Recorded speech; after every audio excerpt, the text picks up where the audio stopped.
สวัสดีครับผู้ฟังทุกท่านครับพบกับรายการรักสิ่งแวดล้อมทางสวทแพร่ FM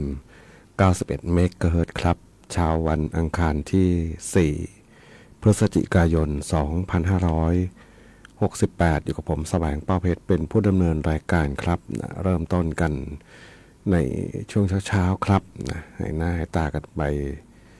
หลายวันเนาะ มีภารกิจนะครับก็ไม่ได้เข้ามา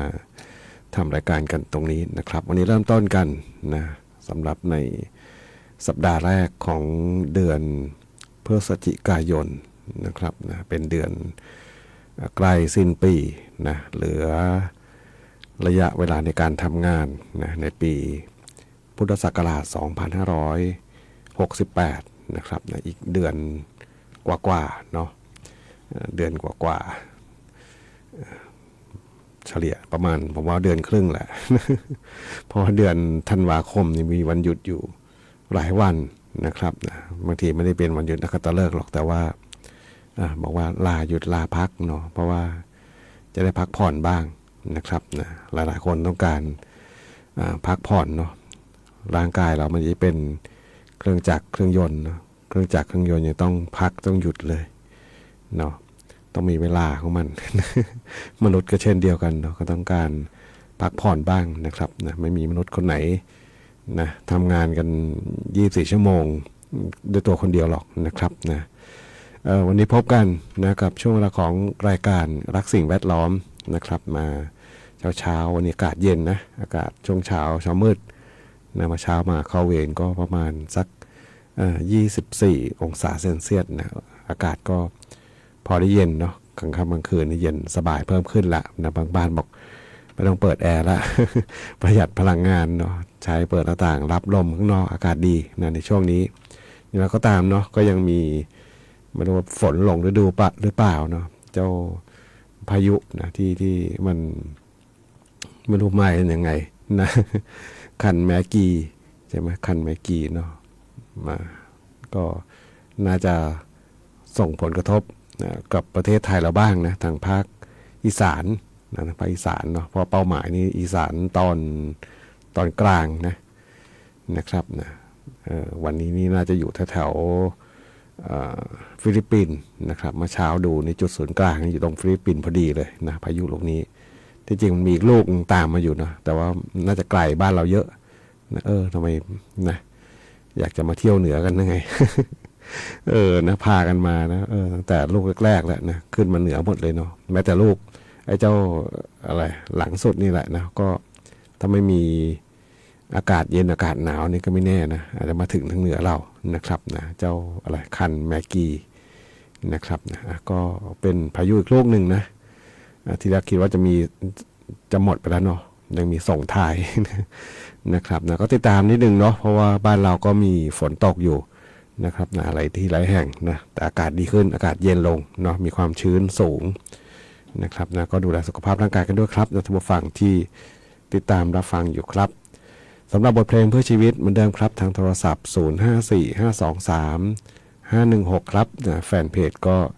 พิมพ์คอมเมนต์ไว้ได้กับช่วงเวลาของรายการรักสิ่งแวดล้อมครับ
เดี๋ยวเราฟังผ่านไปครับนะกับบทเพลง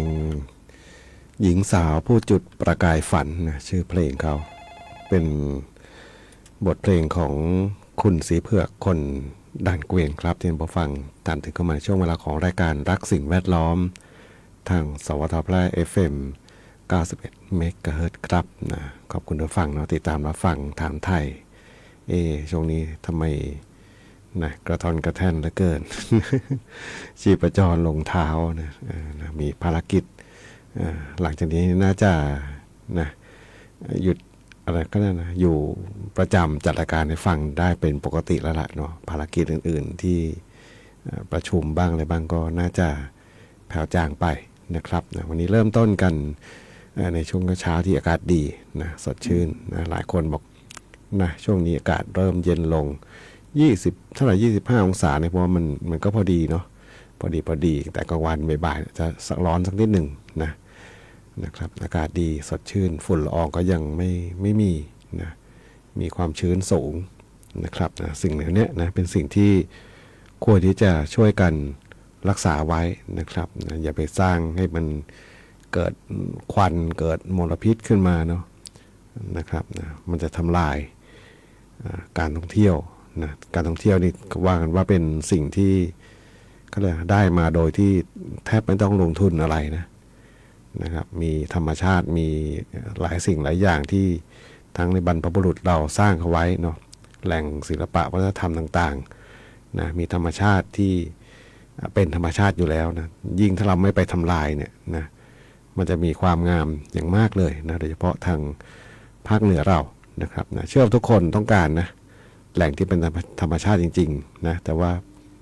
เราลืม ก็จะมีบางคนก็ลืมนะกลับไปทำลายเพียงแค่ประโยชน์ไม่เยอะเท่าไหร่นะครับนะแต่ว่าสิ่งที่มันเสียไปเนี่ยมันเยอะมากมายนะครับนะก็ช่วงนี้อากาศดีก็ยังอย่างที่บอกว่าหมายถึงว่าเราเริ่มนะเขาเรียกมีความเปลี่ยนแปลงธรรมชาตินะครับนะจะเข้าสู่ฤดูหนาวนะครับนะพอเป็นหนาวจริงจังมันก็บอกก็ไม่ไหวนะต่ำกว่าเท่าไหร่10กว่าองศาไปแล้วเนี่ยนะต่ำกว่า20ลงมาเนี่ยก็เริ่มวัน2 วันเนี่ยอาจจะไม่เป็นไรนะแต่ว่าถ้าเกิดมันยาวนานหลายวัน บางคนบอกไม่ไหวเหมือนกันนะมันนะเย็นเฉียบๆหลายวันนี่นะแต่นักท่องเที่ยวก็ชอบเนาะก็เป็นบรรยากาศที่ดีนะครับนะสำหรับในช่วงเวลาตรงนี้นะครับนะพอดีในช่วงสัปดาห์ที่แล้วเนาะไปทางเชียงใหม่นะไปประชุมทางเชียงใหม่นะครับนะคนในเชียงใหม่เขาก็บอกเหมือนกันนะคล้ายๆกันนะก็คือนะก็กังวลนะสิ่งที่กังวลก็คือพอหลังปีใหม่ปุ๊บเนี่ยนะมันจะมีพวกควัน ควันการเผาต่างๆนะครับนะแล้วก็ปีนี้ก็หวังว่านะการแก้ปัญหานะเราอาจจะเริ่มเรียนรู้แล้วก็หยุดเนาะหยุดเผานะครับนะรอดูเนาะพอในอดีตที่ผ่านมานะครับนะนับถอยหลังไปสัก4-5 ปีแล้วกันเนาะ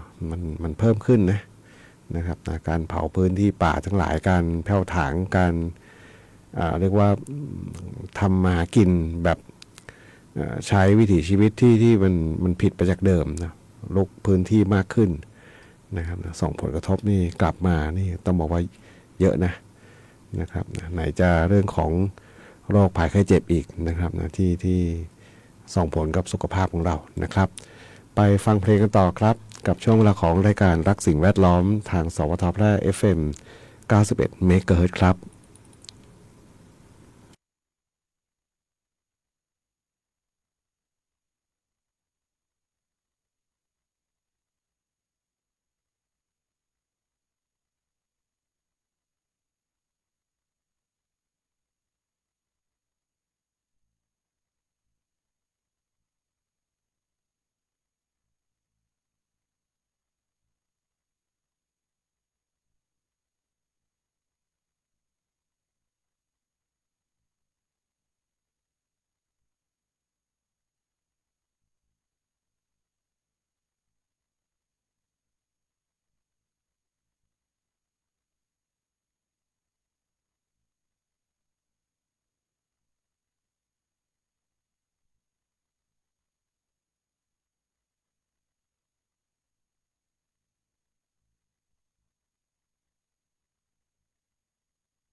9:43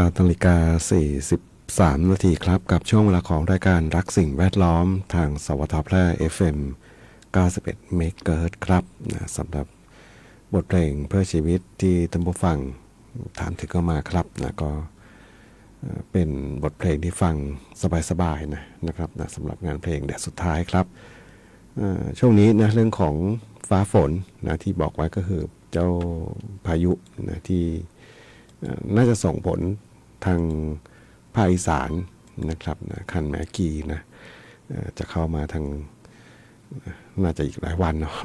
เพียงแต่ว่าความเสียหายเนาะไม่ถึงว่าถ้ามีนะภัยธรรมชาติเกิดขึ้นเนี่ยนะการที่จะรับผลกระทบนะความเสียหายต่างๆนะรัฐที่จะช่วยเหลือนะครับเนี่ยอย่างใน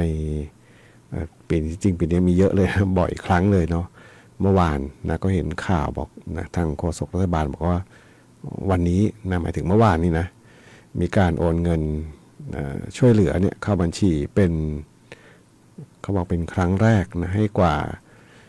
68,000 ครัวเรือนนะที่ประสบอุทกภัยในช่วงฤดูฝนจะว่าผ่านมานะที่ผ่านมาแล้วกันเนาะนะครับนะยังไม่หมดหรือเปล่า หมายถึงว่าภัยธรรมชาตินะครับนะพอเห็นพายุแม่นะตั้งหน้าตั้งตาทางไทยในปีนี้เนาะเพราะเป็นเงินเนี่ยมากกว่า600 ล้านบาทนะครับนะเมื่อวานนี้ก็มีเห็นข่าวปรากฏอยู่เนาะนะครับนะใครที่ได้รับผลกระทบนะแล้วก็ได้รับความช่วยเหลือนะครับนะเพราะเป็นนะภัยธรรมชาติในแต่ละปีเนี่ยโดยเฉพาะน้ำท่วมเนาะคนที่อยู่จะมี2 ส่วนแหละเนาะคนที่อยู่ในพื้นที่ที่เป็นที่ลาดเชิงเขาทั้งหลายนะครับนี่เป็นลักษณะน้ำป่าเนาะมาเร็วมาแรงแล้วก็เสียหายเยอะอีกส่วนหนึ่งก็คือริมแม่น้ำริมตลิ่งนะครับนะก็ถ้าน้ำขึ้นเยอะก็เสียหายเยอะแหละเนาะนะครับนะแต่ว่ายังพอที่จะเก็บข้าวเก็บของได้ทันนะครับนะส่วนใหญ่จะเป็นริมตลิ่งเนาะนะที่ภาคเหนือเราเนี่ยมีไม่เยอะนะหมายถึงว่ามีจำนวนไม่เยอะ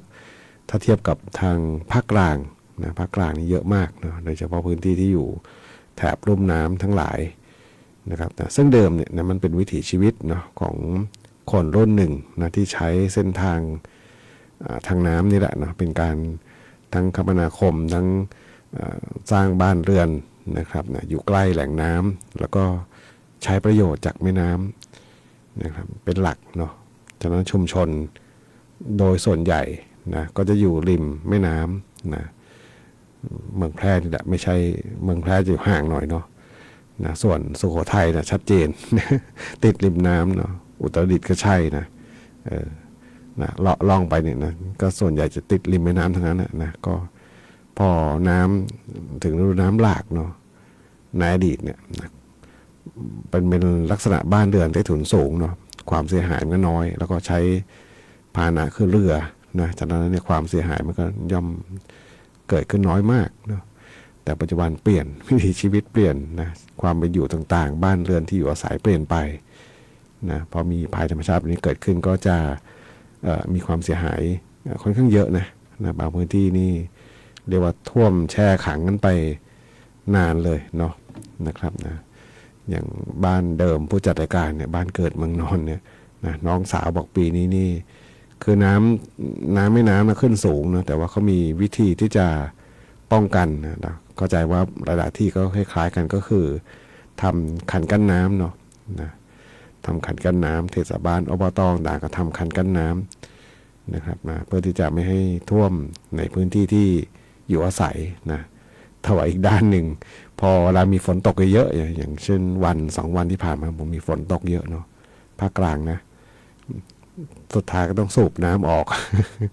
คือน้ำฝนมาท่วมแทนเนาะเนาะก็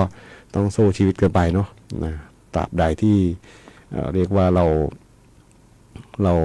ในพื้นที่ที่เป็นธรรมชาติแบบนี้นะครับเนี่ยก็ต้องต่อสู้ต่อไปนะเรียนรู้แล้วก็ปรับตัวด้วยบางส่วนนะครับนะเพื่อที่จะให้ได้รับผลกระทบน้อยที่สุดครับไปฟังเพลงกันต่อครับกับช่วงเวลาของรายการรักสิ่งแวดล้อมทางสวทแพร่ FM 91 เมกะเฮิรตซ์ครับ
ได้รับฟังผ่านไปครับนะกับงานเพลงคลื่นรังเสียงขับร้องของศิลปินวงโฮปครับนะที่ท่านผู้ฟังตัดถึงกันมาในช่วงเวลาของรายการรักสิ่งแวดล้อมทางสวทแพร่ FM 91 เมกะเฮิรตซ์ครับนะวันอังคารที่ 4 พฤศจิกายน 2568 ครับนะพรุ่งนี้เป็นวันลอยกระทงนะขึ้น 15 ค่ำเดือน 12นะครับแล้วก็เป็นอีกวันหนึ่งเนาะช่วงงานประเพณีนะแต่ว่าปีนี้ในการจัดกิจกรรมต่างๆก็คงจะไม่อึกทึกคึกโครมเนาะเพราะประเทศไทยเรานะเพิ่งสูญเสียนะครับนะพระพันปีหลวงไปนะครับนะก็ทำให้กิจกรรมต่างๆนะครับโดยเฉพาะงานบันเทิงเรื่องต่างๆก็เขาบอกให้ปรับตามความเหมาะสมนะครับนะอันที่จริงเนี่ยผมว่าอย่างลอยกระทงเนี่ยในอดีตนะหมายถึงในอดีตตั้งแต่เห็นเด็กๆก็ไม่ได้มีอะไรกิจกรรมเรื่อมากมายนะครับมีลอยกระทงมีอะไรมีเขาเรียกนะเป็นสอยดาวเนาะภาคกลางนะที่เป็นเหมือนกับเสี่ยงโชคมันปลูกฝังเหมือนกับการพนันมาเลยเนาะ คือเสี่ยงโชคเนาะนะเอานะจับเบอร์อะไรเงี้ยเนาะคล้ายๆกันแหละมีลิเกเนี่ยนะก็จะมีประมาณเนี้ยนะไม่เยอะเนาะแล้วก็มีความสนุกสนานเรื่นเริงนะลำวงนี้ดูเหมือนจะไม่ก็มีบ้างเนาะบางปีเนาะแล้วก็ไม่ได้มีกิจกรรมอะไรมากมายนะครับอาจจะโดยเป็นเพราะว่าเป็นตำบลเล็กๆด้วยเนาะก็ปีนี้นะกิจกรรมต่างๆก็น่าจะพอสมเหตุสมผลเนาะสำหรับในปี 2568 ครับวันนี้รายการสิ่งแวดล้อมทางสวทแพร่ FM 91 เมกะเฮิรตซ์คงต้องนำรายการท่านผู้ฟังไปก่อนพบกันใหม่ในวันพรุ่งนี้ขอความสุขความโชคดีจงมีแต่คุณผู้ฟังทุกท่านสวัสดีครับ